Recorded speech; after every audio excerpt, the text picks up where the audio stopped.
Well, good evening and welcome in. No fancy intro needed because we are here to talk meat and potatoes, nuts and bolts, 2025 Idaho High School Girls Basketball State Tournaments. It is our preview special on IdahoSports.com. We are coming to you live tonight on the IdahoSports.com YouTube channel, Facebook page, X account, and Instagram account. So no matter where you're hanging out with us tonight, first of all, thank you. Second of all, while you're hanging out, if you can hit the like button or the subscribe button and share this when it's all said and done, that'll help everybody who isn't here live tonight find this a little easier. On replay, I've found that a lot of people like to listen to our preview show as they're driving over to Boise for the state tournaments on Wednesday or even Thursday morning sometimes. So we're doing this Monday night, plenty of days for you to consume it. But again, if you're here tonight, that means you're a diehard, and we appreciate it. My name is Brandon Baney. I'm just the traffic cop tonight. Really, we're going to be leaning on our IdahoSports.com broadcasters, our deep roster of broadcasters. They're going to be broadcasting the 6 various Idaho High School Girls Basketball State Tournaments, and we are starting tonight with the 6A classification. We're going to spend about 15 minutes or so on each classification. So if you're hanging out tonight and you want to give your favorite team,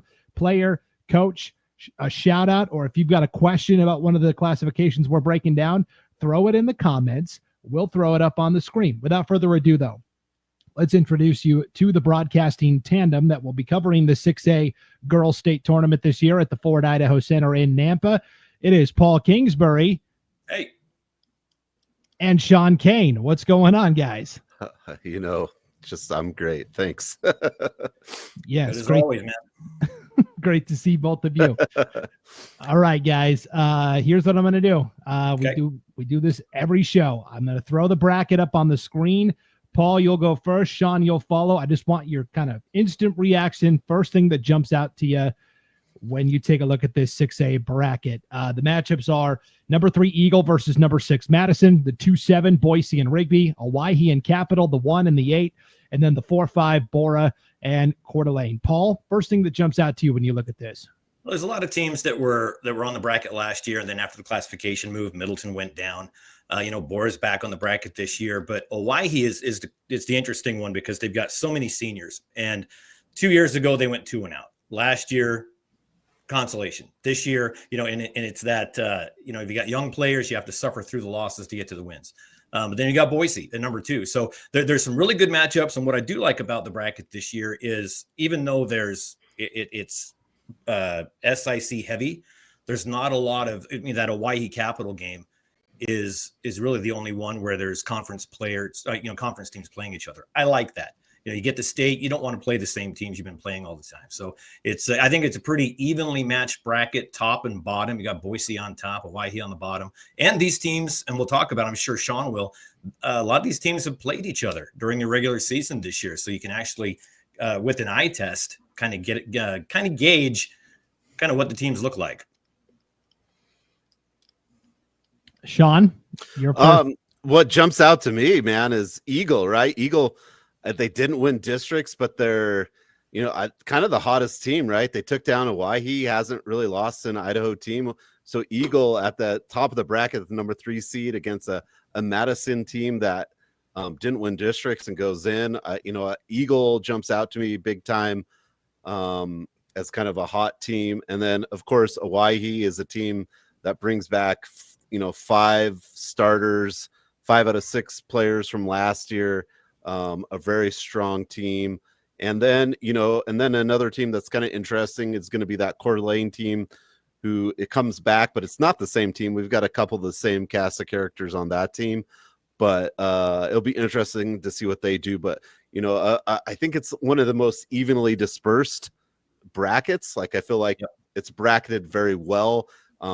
Madison and Rigby might have some arguments about that bracket, but, besides that, I feel like you've got a good, you've got a beginning, you've got a middle, and you've probably got a great ending. Yeah, the bracket chatter is going to pick up with each classification as we go tonight, I feel like, for sure. Okay, so let's talk about the defending state champions from Coeur d'Alene High. They come in as the number 5 seed this year. They're playing Bora in that 4-5 matchup. Sean, you and I were there last year to call Coeur d'Alene's state championship victory. 2 starters returned from that team, sophomore guard Brooksley Colvin And the senior center, Kelsey Carroll, she was our MVP of the player of the game for the state championship game last year. Bora, to me, seems like a pretty young team still, Sean. They're leaning on a lot of underclassmen. First time they've been to state in a couple of years. Is that enough to tip the scales in Coeur d'Alene's factor, that experience of having a lot of players that were part of that state championship team last year?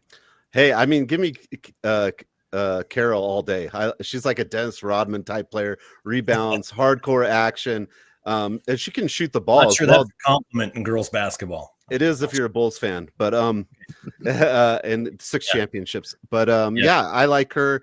Bora, yeah, a lot of young players, a bunch of players that contribute though. So that's when you get to state, when you get teams that they don't rely on one person to get things done. Bora is a team that has a lot of players like Davis who can get things done. And I think in this bracket, a lot of people talk about height. There's not a lot of height in the 6A this year. No. So that run and gun play is going to be important. And I think Bora is a team that can slow it down and play fast. And it'll be interesting to see how Coeur d'Alene responds to, losing some players and being the defending champions. Yeah, Paul, Sean mentioned it. There's not a ton of height, but there is, like, if you look at Hawaii, the top team, right? They've got Beck, who's a 6-footer. And then you think about Boise as well. They've got Katie Hahn, who is a 6-foot player as well. The big storyline with those two teams, I feel like, is can they break through? Boise, of course, has had a hard time the last couple of years with Coeur d'Alene, especially at state. It seems like is this year that veteran coach Kim Bridges? They've been so close, so many tantalizing bites at the apple. Why he's got a first-year coach in George Rodriguez, who did a lot of winning at Bora previous to that. I mean, these are the two favorites coming in, Hawaii and Boise. Is this year one of those two breakthrough? Oh, I think so. I think they've got the best chances for it. It's interesting looking down at, strengths and weaknesses that the coaches have filled out. And it's, we're not very tall. That's our weakness. Well, nobody is. So everybody's got the same weakness. It's not a weakness anymore. And when your tallest girls are 6 foot, it's okay. You don't have to have a lot of height. Block out, you're okay. You can compete with that. Back in the days where Marika Tete at Genesis Prep, which she was 6'5". When you get those girls out there, that makes a difference. But when everybody is on the shorter side, there's not a lot of height. That's when defense comes in, and on all these teams, and Sean collected all this prep. I want to give him a shout out for this. I've been real busy, like Brandon has. But you get defense, which you're going to see great defense in this tournament, and you're going to see great shooting. And you combine those two, I think we're going to have a lot of good games. Now, Hawaii does have Riley Beck at 6'2". She is going to be the tallest player in this tournament. The question is going to be for some of these other teams. And I think like Capital right away, their first round opponent. Well, they've got Eden Francis who starts at center, Sean, and she is a great player. She's just not quite as tall. That's what it's going to take against an Hawaii, right? It's going to take a Kelsey Carroll who might be undersized, but is still a good rebounder, or an Eden Francis from Capital, something like that, where you can still neutralize that height on the glass. Yeah. I feel like we've been watching Riley Beck for like 8 years at Hawaii, but they haven't been there that long, but she's played phenomenal. And you get a feeling like this might be like her kind of tournament. Like it could be the Beck show. Right. But Bora has, I think a lot of what these teams pride themselves on is team defense. And even though if you have height, if you play good team defense, box out, cause problems down low for these players, then any given night, what can happen. But you've just got a lot of players that work hard and do different spots. And a lot of these different girls they can play any position. They can go to the 5, they can go to the 1. Not many teams are broken up to where like it's a definite 1, it's a definite 5. So it'll be that contrast of styles for teams and who can prevail. Here's Jerb in the comments, guys, on YouTube. Hawaii, he has 4 4-year seniors that have been there since Hawaii's first year in 2020. Jerb, you tell me if I get this right.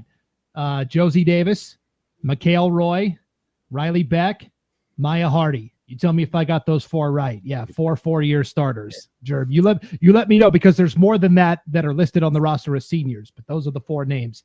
So Jerb, you let me know if I got that right. Eagle was the team that just beat Hawaii, though, at districts in the district semifinals, 50-46. Eagles, no slouch, Paul. Jeremy Monroe, veteran coach.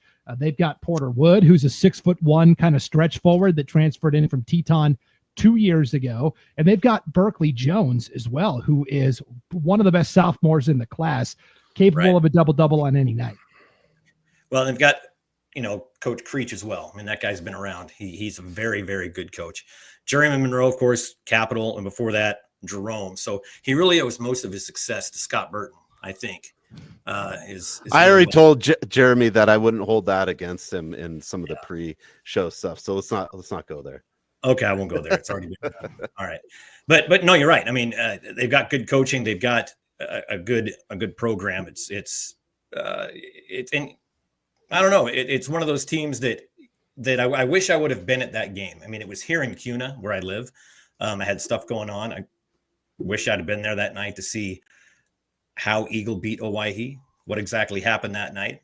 Maybe you have some insight on that, but yeah, I mean, you beat the big dog. Well, you still beat the big dog. Doesn't matter how. And so that's going to give you a big lift coming into state after that. So it's, again, even though they're coming in with what their record 8-3, 19-5, pretty darn good. And yet they're coming in at the 3 seed for them. And it's been a while. Usually you think Eagle and you think, yeah, they've got a great softball program, nationally ranked, and or boys over the past few years. And so I like seeing this Eagle girls team really coming out.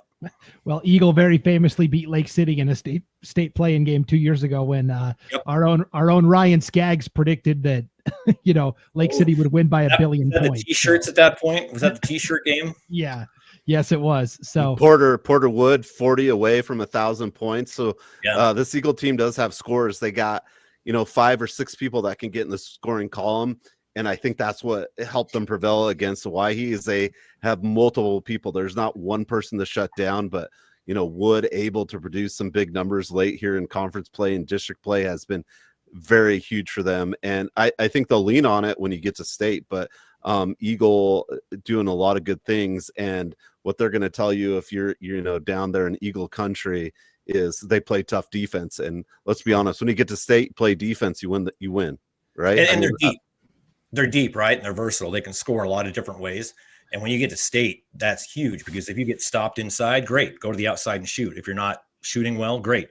Go inside. And that's one thing Eagle can do. Here's Jerb in the chat. He said I was right. Those four-year starters that I named off, and he remembers at least 7 freshmen on that 2020 team. If he had said I was wrong, I wouldn't have put the comment up on the screen, just so you know. So smart. That's how that goes. Here is Scott Burton. He is waiting patiently for his preview. J-Town Jeremy succeeding in spite of me. Great guys. He was my JV coach when I was the varsity coach, doing a great job at Eagle. Hey, Sean, before we wrap up our discussion here, you live in East Idaho. Tell me a little bit about Madison and Rigby. Rigby beat Madison 3 times this year, and yet Madison seated ahead of Rigby in the bracket. Hey, Madison is Madison is the team that preseason everyone thought was going to be great. Mia Walsh doing good things. Nora Waddup's doing good things. But Rigby, they're the team that's come in. They beat Madison 3 times. They won the district championship. And Rigby's a totally different team than last year, right? Mia Graham, Barber, college D1 commits gone. So Todd Barber, the head coach, has a totally different team, but they've been playing really well. They played everyone tough. Very surprisingly, they were ranked in max preps lower than Madison. A lot of chipperty about that, but Kenzie Larson doing great things for them. She put down 16 points in that district championship win over Madison. They have a Togiai also.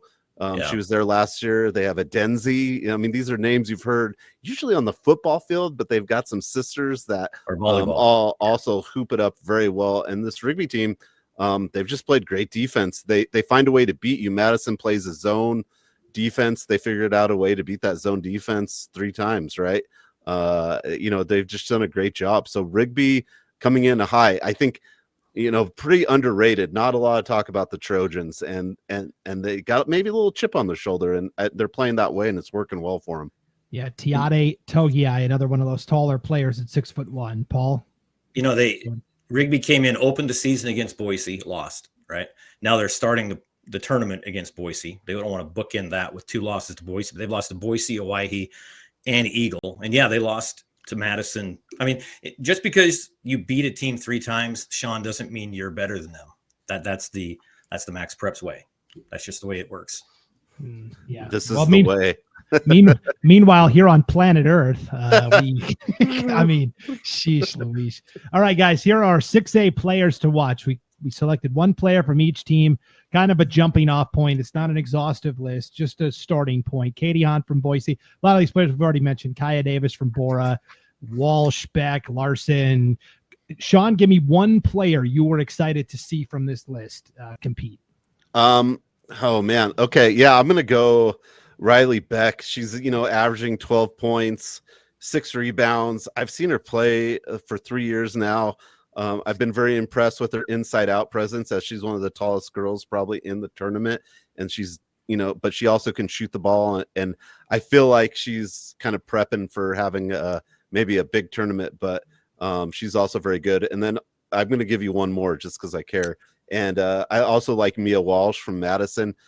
She was there last year. Madison, we didn't know a lot. They were young. All these girls come back. Mia Walsh can play the 1 or the 5. They put her in the perimeter to defend. She's a big, long volleyball player, lots of length. She's pretty fun to watch too. She can drive, she can shoot. So those would be my 2. Paul, give me one player. I got Katie Hahn. I mean, she's averaging a double-double. She's 6 foot. She's one of those taller players that will be in the tournament. She can score. She can rebound. She can throw the assist.